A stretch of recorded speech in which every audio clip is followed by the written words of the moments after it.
Thanks very much for staying with us. Time now for Eye on Africa with me, Georgia Calvin-Smith. Tonight, a complicated legacy. Kenya enters an indefinite period of mourning after the death of its longest-serving president. Daniel Arap Moi led for over 2 decades and passed away aged 95 on Tuesday. Also, thousands turn out to celebrate a decision by the Malian Constitutional Court to annul the results from last year's presidential election. The opposition candidate who lost hails a win for democracy with the ruling. And care not killing. Vets in Tunisia try to convince officials to stop shooting strays. Rights activists say the practice actually makes the problem worse. As stressed dogs mate more prolifically, they want to find more homes for them to be adopted into.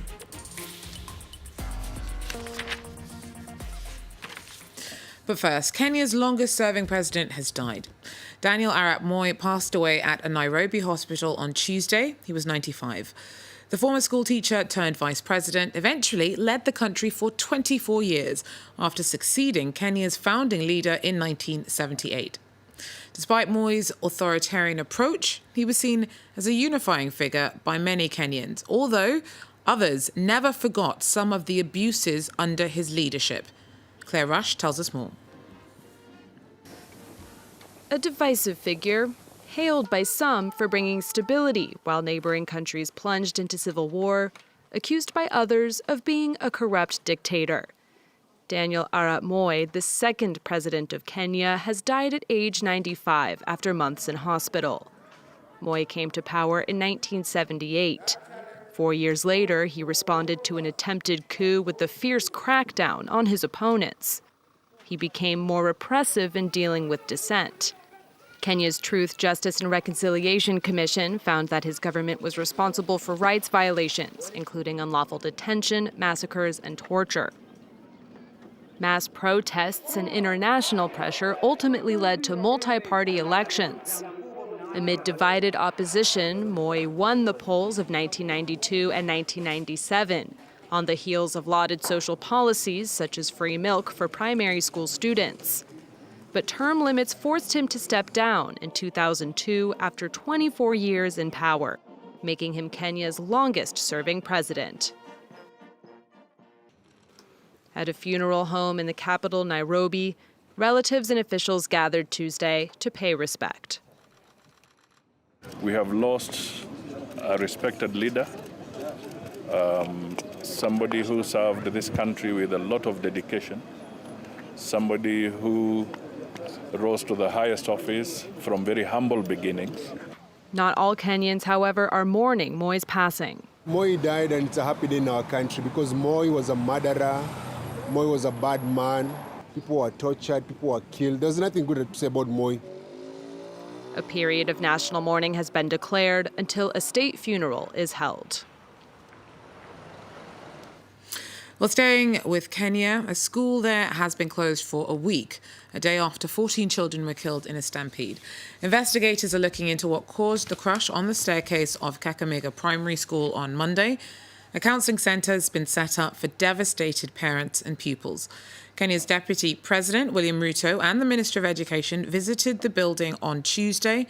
Authorities have said that they will be settling hospital bills and burial costs of those affected. The First Lady of Lesotho has been charged with the murder of the Prime Minister's previous wife.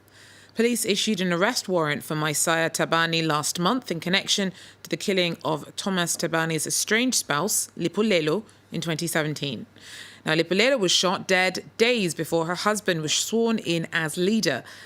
The couple were going through a bitter divorce at the time. Mois, who married Thomas Tabane 2 months after Lipolelo's death, handed herself into police for questioning on Tuesday. Just hours later, she was officially charged.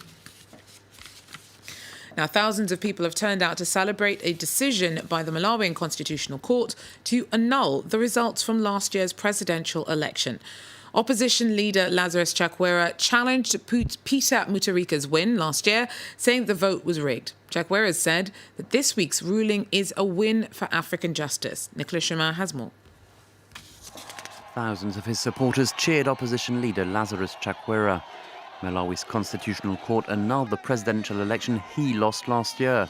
Such a reversal has happened very rarely on the continent. The court cited widespread irregularities, including the use of correction fluid on results sheets. It is Malawi that has won. It is democracy that has won. It is Africa that has won. Africa is amazing. Malawi is magnificent. Because of who we are and what we've been standing for, the whole world now knows that something good can come out of this little country. The Constitutional Court ordered a fresh election within 150 days. President Peter Mutharika, who's 79, has 6 weeks to appeal the verdict. In the streets of Lilongwe, many Malawians were happy with the decision. Yesterday, before the results were out, there was so much pressure. There was so much tense in the country. But yeah, we have seen the justice prevailing. I'm very happy with the judgment.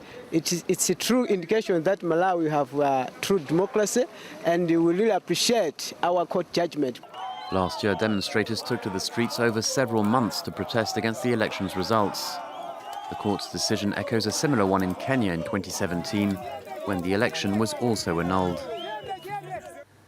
Former South African President Jacob Zuma has become the subject of an arrest warrant for failing to turn up to court for a pre-trial hearing on Tuesday.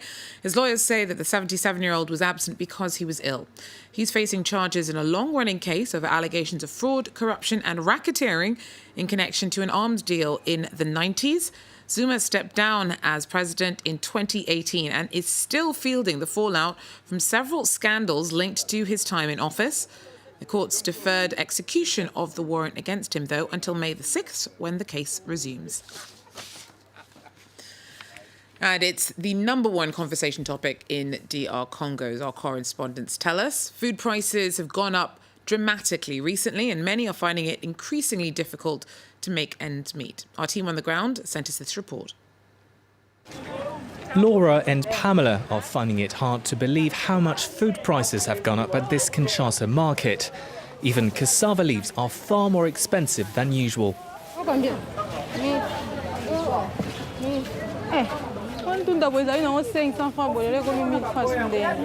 1,000 francs, around 50 euro cents, twice as much as in December. Other staples have become more expensive: bread, fruit and fish. Many Congolese, like Laura, have had to tighten their belts. We used to buy 2 kilos of fish a week. Now we buy 1.5 kilos. Because it's so expensive, we don't have a lot of money at home. It isn't easy. If prices have gone up, it's because sellers have been hit with higher costs themselves. Bad weather and heavy rain have wreaked havoc on the country's roads, which means transportation is now more expensive. Look at this box of chicken. We used to buy this for $15. Now it's $25. We're doing everything we can to keep our customers happy, but if we don't raise the price, we can't get by. The exchange rate has made things even worse in a country that imports almost everything. The value of the Congolese franc fell last year, going from 1,600 to 1,750 to the dollar in just 12 months. That's in part down to economic volatility in the DRC. When there's a rush to buy dollars, which is the safe haven currency, that leads to an oversupply of Congolese francs on the market. If the central bank doesn't intervene to give money via commercial banks and mop up that excess liquidity, you end up with speculation. The IMF approved the release of a $368 million loan to the DRC in December to help stabilize its economy. In return, Kinshasa has promised to raise taxes and tackle corruption. Now, vets and animal rights activists in Tunisia are joining forces to try and get more authorities to stop shooting stray dogs. Critics say the practice is cruel and ineffective. Our team sent us this report, a warning, though, to some viewers. You might find some of the images at the top of the piece disturbing. Police firing on dogs in Tunis. Locals complain that the animals are a nuisance and risk spreading diseases like rabies. Some municipalities kill hundreds of dogs in routine cullings every year. Noelle runs an animal rights group.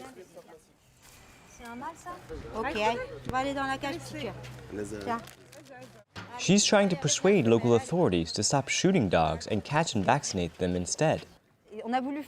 We wanted to do something to let people know that when these dogs are sterilized and returned to where they were first captured, the councils, police and residents should know that the animals aren't a risk to the population and that it's not worth coming to kill them afterwards. Culling is still the norm in Tunisia, and we know now that it's not a solution.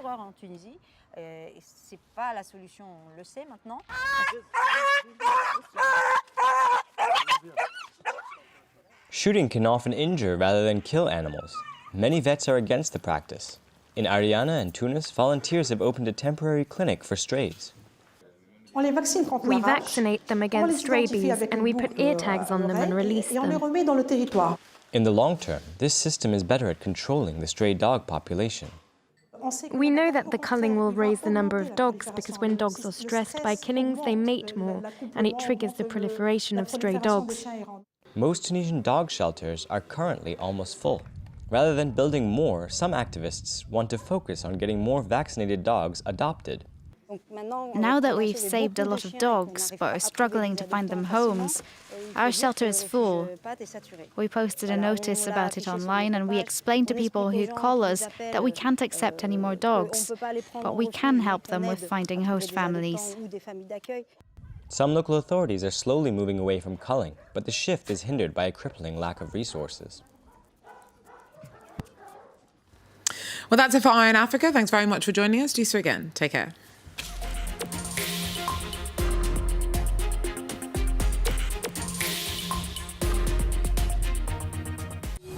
It must be about 9:30 or 9:20 or so.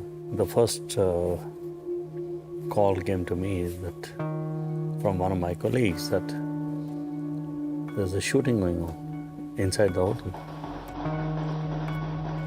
I told him just switch off the light and just close the door. On November 26, 2008, 10 armed men terrorized a city of 20 million people. When they walked in, within that 4 minutes, they fired about 120 rounds of bullets. Is the bullet mark over here also on that thing over there? Mumbai suffered the worst terrorist attack in its history. Today, the people of India's economic and cultural capital are still struggling to come to terms with what happened. The Mumbai terror attacks revisited all this week here on France 24.